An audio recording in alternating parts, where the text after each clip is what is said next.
Bienvenidos al canal. Hoy hablaremos de la fosa de las Marianas, específicamente de lo que los científicos han encontrado en su fondo. En este video aprenderás cómo funciona el lugar más profundo del planeta y por qué la presión allí puede provocar fenómenos difíciles de imaginar. Entenderás cómo la vida se ha adaptado a condiciones que la física considera incompatibles con la existencia de organismos complejos. Y descubre qué han encontrado los científicos en el fondo de la fosa. Dale me gusta y suscríbete al canal. ¡Empecemos! En enero de 1960, una esfera de acero de 2 metros de diámetro con 2 personas en su interior se hundió en el fondo del Océano Pacífico. La profundidad era de casi 11 kilómetros. La presión exterior superaba las 1000 atmósferas. Para que se hagan una idea, ese es el peso de un coche aparcado sobre una plataforma del tamaño de una uña. Esa es exactamente la misma fuerza que ejercía sobre cada centímetro cuadrado de las paredes del batiscafo de Trieste cuando Jacques Piccard y el teniente de la Armada estadounidense Don Walsh tocaron fondo en la fosa de las Marianas. Afuera, reinaba la oscuridad total. La temperatura del agua estaba justo por encima del punto de congelación y reinaba un silencio absoluto, ininterrumpido por nada. Hasta ese momento, los científicos estaban convencidos de que la vida no podía existir a tales profundidades. Era físicamente imposible. La presión aplastaría cualquier célula, cualquier molécula de proteína, cualquier intento de un organismo por mantener su estructura. El fondo de la fosa de las Marianas, según la lógica científica predominante de la época, debería haber sido un desierto estéril, frío, oscuro y completamente muerto. Por eso, el ejército estadounidense que financió la expedición consideró seriamente la fosa de las Marianas como un lugar prometedor para el vertido de residuos nucleares. Era mucho más conveniente arrojarlos al fondo sin problema. 20 minutos después de tocar fondo, Piccard y Walsh comenzaron su ascenso. En esos 20 minutos lograron hacer una observación que lo cambió todo.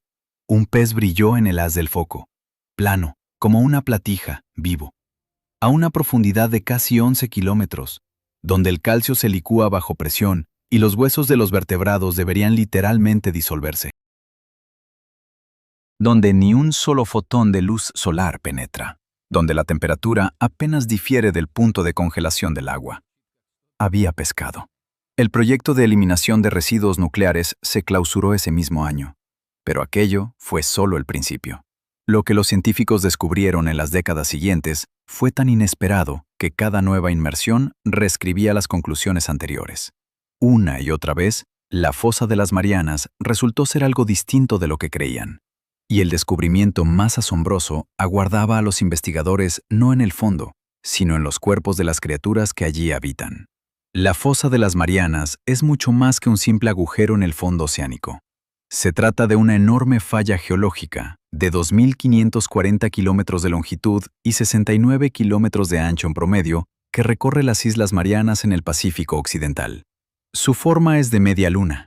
Su sección transversal es en forma de V, pendientes pronunciadas que convergen en un fondo estrecho y plano, con un ancho que varía entre 1 y 5 kilómetros. El punto más profundo se llama Abismo Challenger. Diversas mediciones lo sitúan entre 10.898 y 10.994 metros bajo el nivel del mar. Este rango se explica por la extrema dificultad técnica de medir tal profundidad con una precisión de 1 metro. La velocidad del sonido en el agua varía según la temperatura, la salinidad y la presión a diferentes profundidades, y cada nueva generación de instrumentos arroja una cifra ligeramente diferente. Para poner esto en perspectiva, si el monte Everest se colocara en el fondo de la fosa de las Marianas, su cima quedaría a más de 2 kilómetros bajo la superficie. El Everest simplemente se hundiría, dejando 2 kilómetros de agua sobre él. La fosa se formó donde la placa del Pacífico se subduce bajo la placa filipina. Esto se conoce como zona de subducción, un lugar donde una placa se hunde lentamente bajo otra, arrastrando el fondo oceánico hacia las profundidades de la Tierra. Este proceso ocurre a un ritmo de unos pocos centímetros por año, aproximadamente al mismo ritmo que crecen las uñas. Pero a lo largo de millones de años, estos centímetros se acumulan hasta alcanzar kilómetros de profundidad. La placa del Pacífico en esta zona es una de las más antiguas del planeta, con una antigüedad de unos 170 millones de años. Es más antigua que los dinosaurios, más antigua que la mayoría de las cordilleras modernas, y continúa hundiéndose lentamente incluso ahora, mientras lees esto. Los británicos descubrieron la fosa. En 1875, la corbeta de vapor Challenger, la misma que da nombre a la fosa de las Marianas, realizó las primeras mediciones sistemáticas de profundidad en el Océano Pacífico. En aquel entonces, utilizando una sencilla sonda de aguas profundas, básicamente una cuerda con un peso en el extremo, la tripulación estableció una profundidad de 8.367 metros. La cifra resultó ser una subestimación, pero bastó para comprender lo esencial. Este era el lugar más profundo conocido en la Tierra. Las mediciones más precisas no aparecieron hasta el siglo XX, cuando las ecosondas reemplazaron a las cuerdas. En 1957, el buque soviético Vityaz midió 11.222 metros. Esta cifra se consideró durante mucho tiempo el récord oficial, hasta que investigaciones posteriores revelaron que los cálculos no habían tenido en cuenta la variación de la velocidad del sonido. Durante 80 años después de su descubrimiento, la fosa permaneció completamente inaccesible para los humanos. No porque no quisieran, sino porque no sabían cómo. La presión a tales profundidades rompe cualquier material y estructura convencional. El acero se deforma, el vidrio se agrieta, las juntas de goma se comprimen y pierden su estanqueidad. Crear un vehículo que pueda soportar más de 1000 atmósferas y seguir siendo controlable es un desafío de ingeniería comparable en complejidad a lanzar humanos al espacio exterior. Incluso podría decirse que, en cierto modo, es más difícil. En el espacio, la presión exterior es cero, y el casco de la nave simplemente debe impedir que el vacío destruya lo que hay dentro. En la fosa de las Marianas, la presión exterior es de 1000 atmósferas, y el casco debe impedir que aplaste su contenido hasta el límite. La solución la halló el físico suizo Auguste Piccard, quien previamente había ascendido en globo estratosférico a la atmósfera superior y se había dado cuenta de que el principio era el mismo. Se necesitaba una esfera que distribuyera la carga uniformemente por toda su superficie. Una esfera es la forma ideal para resistir la presión dirigida desde todas las direcciones simultáneamente, sin esquinas, sin bordes, sin concentraciones de tensión. Simplemente una superficie curva, uniforme, sobre la que la presión se desliza sin encontrar un punto débil. Las paredes de la esfera piloto de Trieste estaban hechas de acero de casi 15 centímetros de espesor. La escotilla era una pieza cónica de plexiglás transparente que se estrechaba hacia adentro. Cuanto mayor era la presión externa, más se ajustaba la escotilla a su alojamiento, mejorando el sellado. Esta solución contraintuitiva, la presión se comprime a sí misma, resultó brillante. El 23 de enero de 1960, el Trieste inició su descenso. Dentro de la esfera, de aproximadamente 2 metros de diámetro, se encontraban dos hombres, Jacques Piccard, hijo del creador del batiscafo, y el teniente de la Armada estadounidense, Don Walsh. La inmersión duró casi 5 horas. A una profundidad de aproximadamente 9 kilómetros, uno de los ojos de buey de la parte exterior de la estructura, no la esfera piloto, sino el compartimento auxiliar, se agrietó. El impacto sacudió el batiscafo y los instrumentos registraron un fuerte salto. Piccard y Walsh intercambiaron miradas, evaluaron los daños lo mejor que pudieron y decidieron continuar el descenso. Fue uno de los momentos más arriesgados en la historia de la oceanografía. A las 13 horas y 6 minutos, el Trieste tocó fondo. Piccard describió la superficie como tierra de diatomeas de color claro, un sedimento blando compuesto por los restos de organismos marinos microscópicos que se habían depositado allí a lo largo de millones de años. El fondo no era roca dura como se esperaba, era una capa de sedimento blando, casi esponjoso, que probablemente se había acumulado allí desde la época en que los dinosaurios aún caminaban sobre la Tierra. Y casi de inmediato, un pez apareció en el haz de luz, plano, de color claro, moviéndose lentamente, vivo. Walsh comunicó el descubrimiento a la superficie. No le creyeron. Pidieron una aclaración. Piccard lo confirmó. 20 minutos en el fondo. Luego, un ascenso de 3 horas. El tiempo total de inmersión fue de 8 horas y 25 minutos. Fue una de las visitas de 20 minutos más importantes en la historia de la ciencia. Demostró que la vida a tales profundidades era posible. Toda la lógica sobre la disolución de huesos, las células aplastadas y las condiciones incompatibles con la biología resultó incompleta. La naturaleza había encontrado una solución. Siempre la encuentra. La pregunta ahora era, ¿cómo? Desde 1960, nadie ha llegado al fondo de la fosa de las Marianas. 52 años. Medio siglo. Durante ese tiempo, los humanos aterrizaron en la Luna, lanzaron sondas a los confines del sistema solar y descifraron el genoma humano. Pero el punto más profundo de nuestro planeta permaneció prácticamente inaccesible. Demasiado difícil, demasiado caro, demasiado peligroso. Vehículos no tripulados habían descendido allí varias veces, tomado muestras y grabado videos, pero ningún ser humano.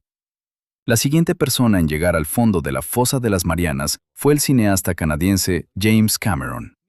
El 26 de marzo de 2012, su sumergible unipersonal, el Deep Sea Challenger, alcanzó una profundidad de 10.908 metros. Cameron fue la tercera persona en la historia en pisar el fondo de la fosa y la primera en hacerlo sola. Su vehículo era 10 veces más ligero que el Trieste y varias veces más rápido. El descenso duró 2 horas y media en lugar de 5. Llevaba cámaras 3D, un brazo robótico para la recolección de muestras y un conjunto de equipos científicos. Cameron pasó aproximadamente 3 horas en el fondo, 100 veces más tiempo que Piccard y Walsh 52 años antes. Lo que describió al salir a la superficie fue inesperado. No se trataba de un grandioso paisaje submarino con monstruos y estructuras misteriosas, sino de una llanura lunar casi desierta. Barro gris, raros vestigios de vida, casi ningún movimiento. Cameron admitió sentirse completamente solo, más solo de lo que jamás hubiera imaginado. Era un lugar de absoluto silencio. Pero el silencio era engañoso, porque la vida en la fosa de las Marianas no se exhibe. Se esconde en los sedimentos, flota en la columna de agua y se aferra a las laderas. Se rige por reglas que no tienen nada que ver con el funcionamiento del mundo en la superficie. Y para comprender estas reglas, primero debemos entender una cosa. ¿Qué sucede exactamente con la materia y los tejidos vivos cuando la presión externa supera las 1000 atmósferas? Toma una botella de agua de plástico. Cierra la tapa. Imagínala a 10 kilómetros de profundidad. La presión exterior la comprimirá instantáneamente hasta el tamaño de un puño. Una lata de refresco de aluminio se aplanará como una tortita. Un bloque de madera se volverá más denso que el metal. El agua penetrará literalmente en los poros de la madera bajo tal presión. Un vaso de poliestireno con texto se convertirá en una versión en miniatura de sí mismo, encogiéndose proporcionalmente en todas las dimensiones, manteniendo su forma, pero perdiendo casi todo su volumen. Esto no es ciencia ficción. Los investigadores sumergen regularmente vasos de poliestireno a grandes profundidades precisamente para lograr este efecto, recuperar una versión perfectamente reducida. Ahora imagina una célula viva. En su interior hay proteínas, enzimas y máquinas moleculares que funcionan gracias a su forma espacial. La forma de una molécula de enzima determina su función. Incluso un ligero cambio en su forma hace que la enzima deje de funcionar. A presiones superiores a 1000 atmósferas, las proteínas cambian de configuración. Las membranas celulares, que normalmente son flexibles y permeables, se endurecen bajo tal presión, convirtiéndose en algo parecido a grasa congelada en lugar de una membrana viva y flexible. El calcio, que forma los huesos y las conchas, se vuelve soluble bajo la presión a tales profundidades, es decir, literalmente se disuelve en el agua. Por eso aquí no hay conchas. Por eso, teóricamente, los peces de espinas duras no podrían existir aquí, pero aquí es donde viven los peces. ¿Cómo? La respuesta a esta pregunta es uno de los descubrimientos más elegantes de la biología de las profundidades marinas, y cambiará por completo tu forma de pensar sobre los límites de lo posible para los seres vivos. Los organismos de las profundidades marinas poseen una molécula llamada óxido de trimetilamina, o TMAO. Aunque su nombre suena a disolvente industrial, en realidad es una de las soluciones bioquímicas más asombrosas jamás ideadas por la evolución. El TMAO actúa como estabilizador molecular. Mantiene las proteínas en su lugar bajo una presión que normalmente las aplastaría. Imagínese intentar mantener la forma de un globo al que se presiona por todos lados. Tiene en sus manos una estructura interna especial que impide que el globo se desinfle. El TMAO es precisamente esa estructura, pero a nivel molecular. Lo más sorprendente es que la concentración de TMAO en los tejidos de los peces de aguas profundas es directamente proporcional a su profundidad. Cuanto más profundo vive el pez, mayor es la cantidad de esta sustancia presente en sus células. Esto no es casualidad ni coincidencia. Se trata de una adaptación evolutiva, tan precisa como un cálculo de ingeniería. La naturaleza dosifica la molécula protectora en función de la presión que deba soportar. Pero este sistema tiene un límite. Los cálculos demuestran que por encima de cierta concentración, el TMAO comienza a interferir con la función celular. Se vuelve excesivo. Este límite corresponde a una profundidad de entre 8 y 8,5 kilómetros aproximadamente. Por debajo de esta profundidad, los peces con columna vertebral ya no pueden sobrevivir, no porque la presión los aplastaría, sino porque su propia molécula protectora comenzaría a envenenarlos. Por eso, el pez que vivió a mayor profundidad, un pez caracol del género Pseudoliparis, fue descubierto en 2023 a 8.336 metros en la fosa Izu-Ogasawara, frente a la costa de Japón. El récord anterior, 8.178 metros, pertenecía a un pez del mismo género hallado en la propia fosa de las Marianas. Ambos récords representan el límite fisiológico. No existen peces, ni pueden existir, a más de 8,5 kilómetros de profundidad. Esto no es una suposición, sino una demostración matemática de la química de las proteínas. Pero por debajo de los 8,5 kilómetros está todo lo demás. El mundo a más de 8 kilómetros de profundidad se llama zona hadal. Proviene del griego Hades, que significa el reino de los muertos. El nombre es apropiado. La luz no penetra allí. Prácticamente no hay corrientes marinas, y la presión es suficiente para convertir el acero en un material maleable. Pero el reino de los muertos resultó estar mucho más densamente poblado de lo que cualquier científico esperaba. La pregunta principal que surge de inmediato es, ¿qué se puede comer aquí? No hay fotosíntesis, ni luz. No hay plantas. No hay plancton. La cadena alimentaria habitual, que comienza con el sol y las algas, simplemente no funciona aquí. ¿De dónde proviene la energía? La respuesta, desde arriba. Todo lo que muere en las capas superiores del océano, tarde o temprano, comienza a hundirse lentamente. Restos de peces, fragmentos de algas, heces, plancton muerto. Todo esto forma un flujo constante y lento de materia orgánica, que los científicos denominan nieve marina. Cae continuamente, las 24 horas del día, a lo largo de la historia de los océanos. Solo una pequeña porción llega al fondo. La mayor parte es consumida en el camino por las criaturas que viven a profundidades intermedias. Pero la poca materia orgánica que llega al fondo de la fosa de las Marianas se concentra allí debido a su geometría. Las pendientes pronunciadas canalizan la materia orgánica hacia su punto más angosto. Como resultado, el fondo de la fosa puede contener incluso más materia orgánica que el lecho marino abierto a la misma profundidad. Esta nieve es la que alimenta la vida hadal. Todo el ecosistema se basa en el reciclaje de lo que cae del cielo. Es un mundo cerrado de consumo secundario. No hay producción primaria, solo reciclaje. Los principales consumidores de esta nieve son los anfípodos. Estos pequeños crustáceos se asemejan a cochinillas gigantes o anfípodos. En condiciones normales, los anfípodos miden unos pocos milímetros, casi invisibles. En la zona hadal, crecen hasta alcanzar 30 centímetros o más. Este fenómeno se denomina gigantismo de aguas profundas, y los científicos aún debaten sus causas exactas.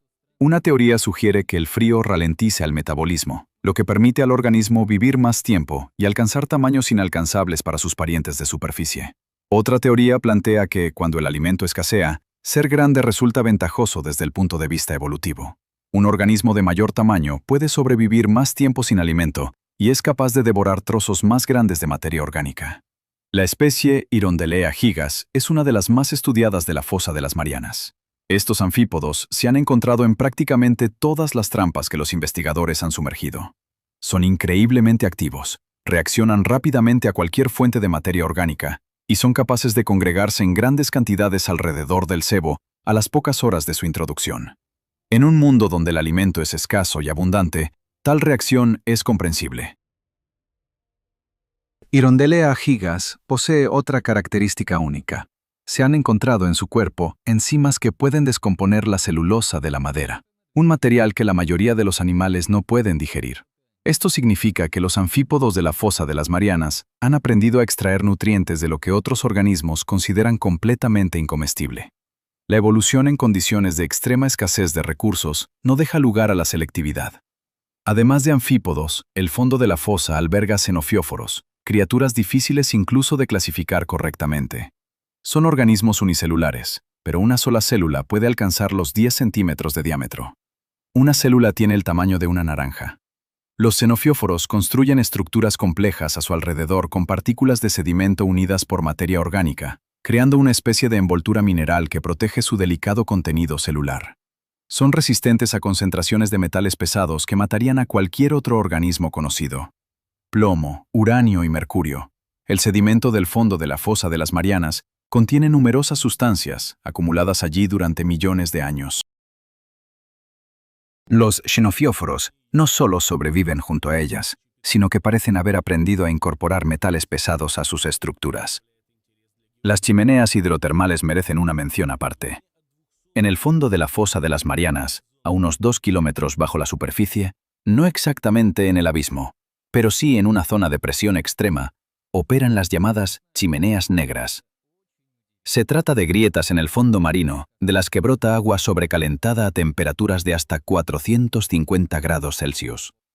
450 grados equivalen a 3 veces el punto de ebullición del agua a presión normal.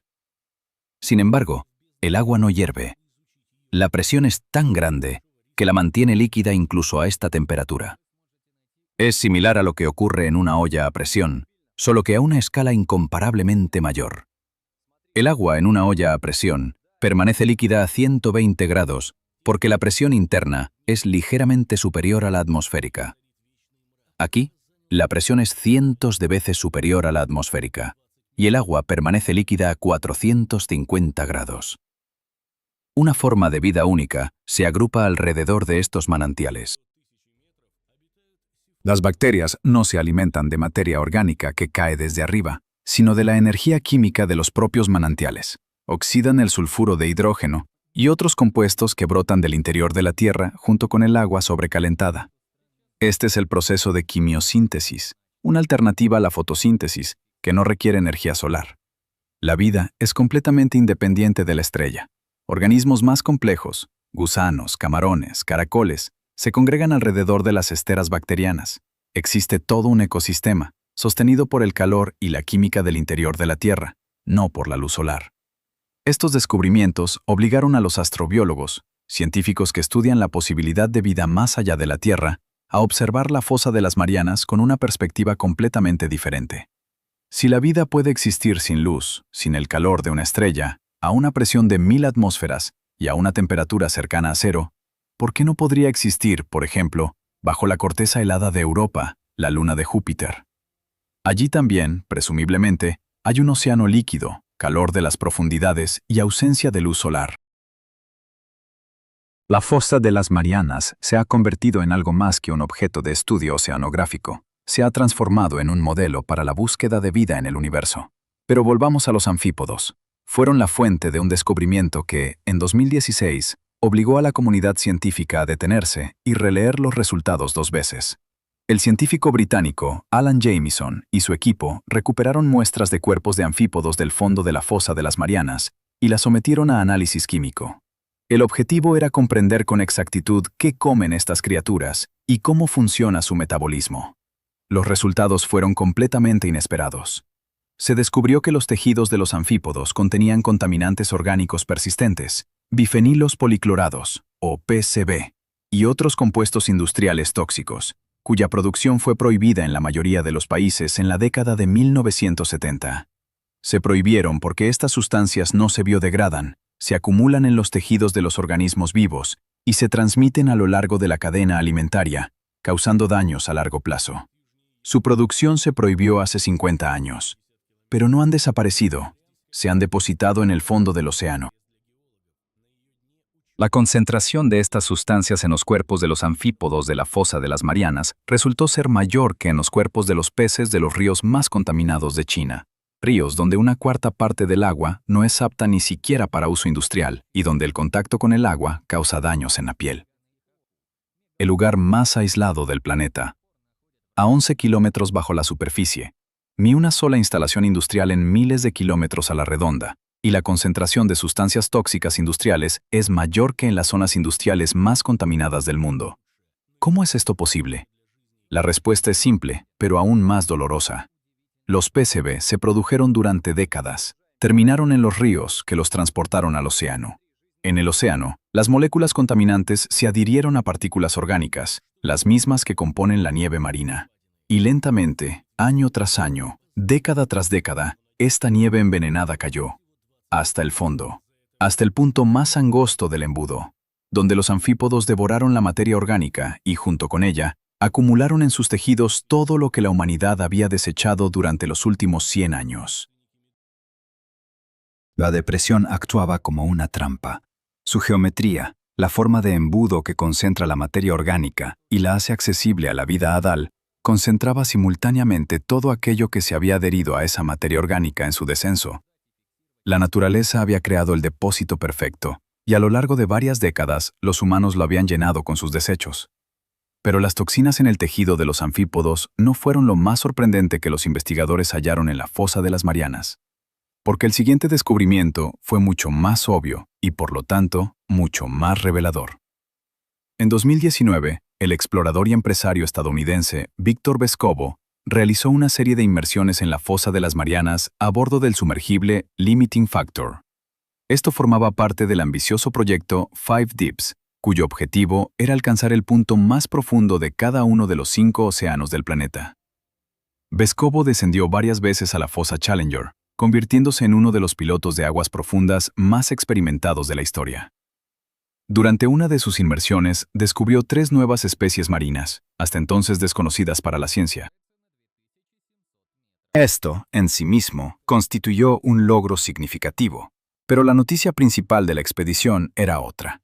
En el fondo de la fosa de las Marianas, a unos 10.900 metros de profundidad, Vescovo descubrió un envoltorio de aluminio entre la tierra de diatomeas gris, del tipo que se usa para envolver aperitivos y patatas fritas, un envase de consumo típico. Estaba en un lugar donde no penetra la luz, donde los humanos solo han llegado un puñado de veces a lo largo de la historia, donde no hay una ruta directa desde la superficie, y sin embargo, allí estaba. El equipo grabó el descubrimiento en video. No cabía duda. Este no fue el primer descubrimiento de este tipo. Anteriormente, científicos japoneses, tras analizar 30 años de observaciones de las profundidades marinas, a través de la base de datos de desechos submarinos, habían determinado que se habían encontrado fragmentos de una bolsa de plástico a una profundidad de 10.898 metros, casi en el fondo de la fosa de las Marianas. Una bolsa de plástico de un solo uso. De esas que se compran en el supermercado, se usan durante 20 minutos y luego se tiran. Se había hundido 11 kilómetros y yacía allí, en la oscuridad y el frío, desintegrándose lentamente en micropartículas. 2 estudios distintos, 2 expediciones distintas, 2 sujetos distintos, el mismo lugar, el más profundo del planeta. Y la misma conclusión. Los humanos llegaron antes que su basura, solo en sentido figurado. Literalmente, la basura llegó primero. ¿Cómo llega el plástico al fondo de la fosa de las Marianas? El viaje es largo, pero inevitable. Una bolsa de plástico llega a la costa de Asia o termina en un río desde un vertedero. El río la transporta hasta el océano. Allí flota durante meses, a veces años. La luz del sol y las olas la vuelven quebradiza gradualmente, rompiéndola en fragmentos cada vez más pequeños. Estos fragmentos absorben materia orgánica del agua, convirtiéndose en alimento para los organismos marinos. El zooplancton, los pequeños crustáceos y las larvas de peces devoran los microplásticos, confundiéndolos con nutrientes. Luego, criaturas más grandes los ingieren. Finalmente, todo esto muere, se hunde y pasa a formar parte de la nieve marina. El plástico, tras pasar por varios eslabones de la cadena alimentaria, llega al fondo. Allí, se deposita en el sedimento, se acumula en los cuerpos de los anfípodos y se concentra en el punto más bajo del embudo. Un estudio realizado en 2018 por la agencia japonesa JAMSTEC, basado en 30 años de observaciones, reveló que el plástico es el tipo de basura más común en el fondo marino de las profundidades oceánicas a nivel mundial. Se han documentado cerca de 3.500 piezas de basura en zonas de aguas profundas. Aproximadamente el 90% de ellas son artículos de un solo uso: bolsas, botellas, envoltorios, pajitas, objetos que se utilizan durante apenas unos minutos. Un estudio independiente halló microplásticos en el 100% de las muestras tomadas del tracto digestivo de anfípodos en la fosa de las Marianas. En cada una de las criaturas analizadas, sin excepción. Los habitantes del lugar más aislado de la Tierra ingieren plástico, no por elección propia, sino porque se ha convertido en parte de su alimentación. Detente un segundo e imagina la magnitud de lo que esto significa. La fosa de las Marianas se encuentra en el centro del Océano Pacífico, a miles de kilómetros de las principales ciudades más cercanas. No hay carreteras que lleguen hasta allí. Ningún barco navega por rutas regulares. No hay pesca, ni extracción de recursos, ni actividad económica de ningún tipo. Es uno de los pocos lugares del planeta que el ser humano nunca ha explotado directamente, con la excepción de algunas expediciones científicas. Y, sin embargo, las huellas de la civilización humana están por todas partes, en los sedimentos, en el agua, en los cuerpos de los seres vivos. Esto no es contaminación localizada, no se trata de un accidente de un petrolero ni de un derrame industrial en un lugar específico. Es el resultado sistémico de cómo se ha estructurado la economía global durante los últimos 100 años. El plástico se produjo en un lugar, se usó en otro, se desechó en un tercero y finalmente se acumuló en un cuarto, a miles de kilómetros de cualquiera de estos puntos. El océano actuó como sistema de transporte y la fosa de las Marianas como destino final. Todo lo que la humanidad arrojó al agua acabó llegando aquí. Y aquí es importante comprender algo que fácilmente se pasa por alto entre la lista de datos. Toxinas en anfípodos, plástico en los sedimentos, papel de aluminio en el fondo marino. Todo esto no es solo un problema ambiental en el sentido convencional, es un instrumento de medición. La fosa de las Marianas acumuló y almacenó todo lo que entró en el océano con la precisión de un registro geológico. Basándose en las concentraciones de PCB a diferentes profundidades de los sedimentos, se puede reconstruir la historia de la producción industrial con una precisión de hasta una década. Basándose en la composición de los microplásticos, se puede determinar con exactitud cuándo comenzó la era de los envases de un solo uso. El fondo de la fosa es un archivo de la actividad humana, escrito en moléculas de sustancias que no se descomponen. Volvamos ahora a la pregunta que da inicio a cualquier conversación sobre la fosa de las Marianas. ¿Da miedo estar allí? Desde la perspectiva de la imaginación del profano, sí. 11 kilómetros de oscuridad. Una presión capaz de aplastar el acero. Criaturas adaptadas a condiciones incompatibles con la vida cotidiana. Da miedo.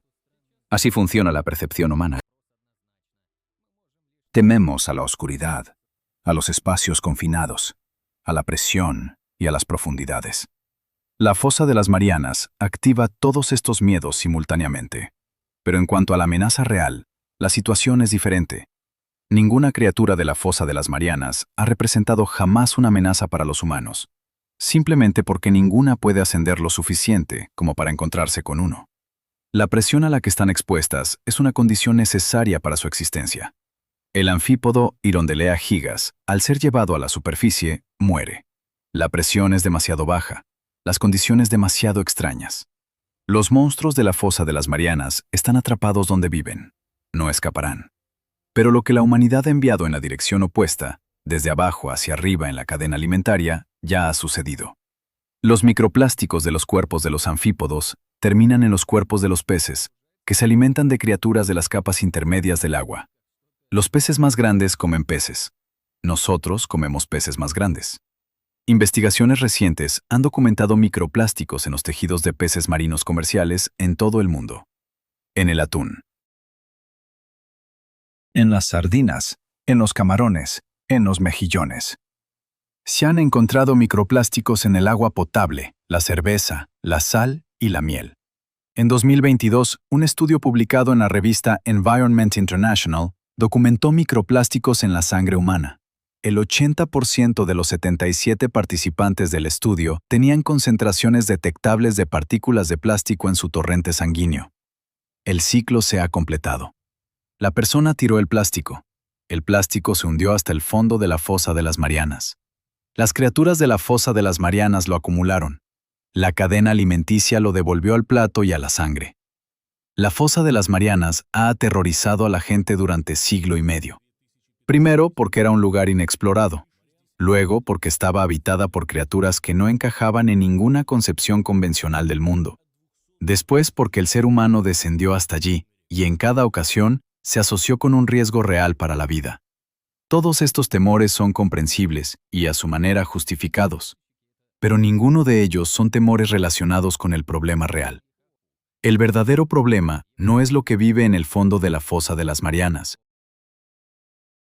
El verdadero problema es lo que hemos enviado allí, sin siquiera darnos cuenta. Sin una sola decisión consciente, sin ninguna intención, simplemente como subproducto de 100 años de producción y consumo industrial. Una bolsa de plástico que alguien arrojó a un río en algún lugar del delta del Mekong ha llegado al punto más profundo de la Tierra. Los bifenilos policlorados de los transformadores utilizados en Europa en la década de 1950 se acumulan en los cuerpos de criaturas que jamás han visto la luz del día.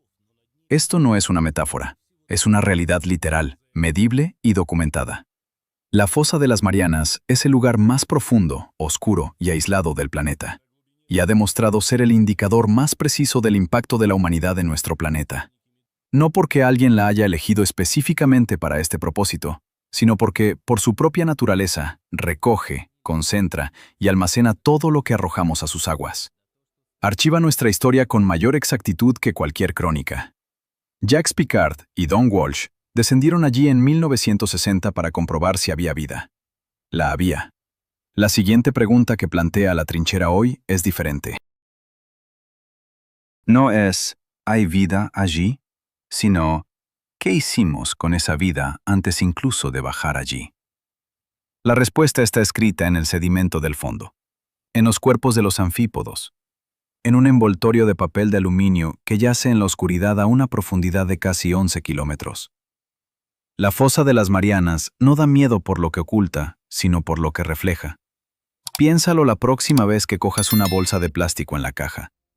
Si este video cambió tu perspectiva sobre el océano y tu lugar en él, suscríbete al canal.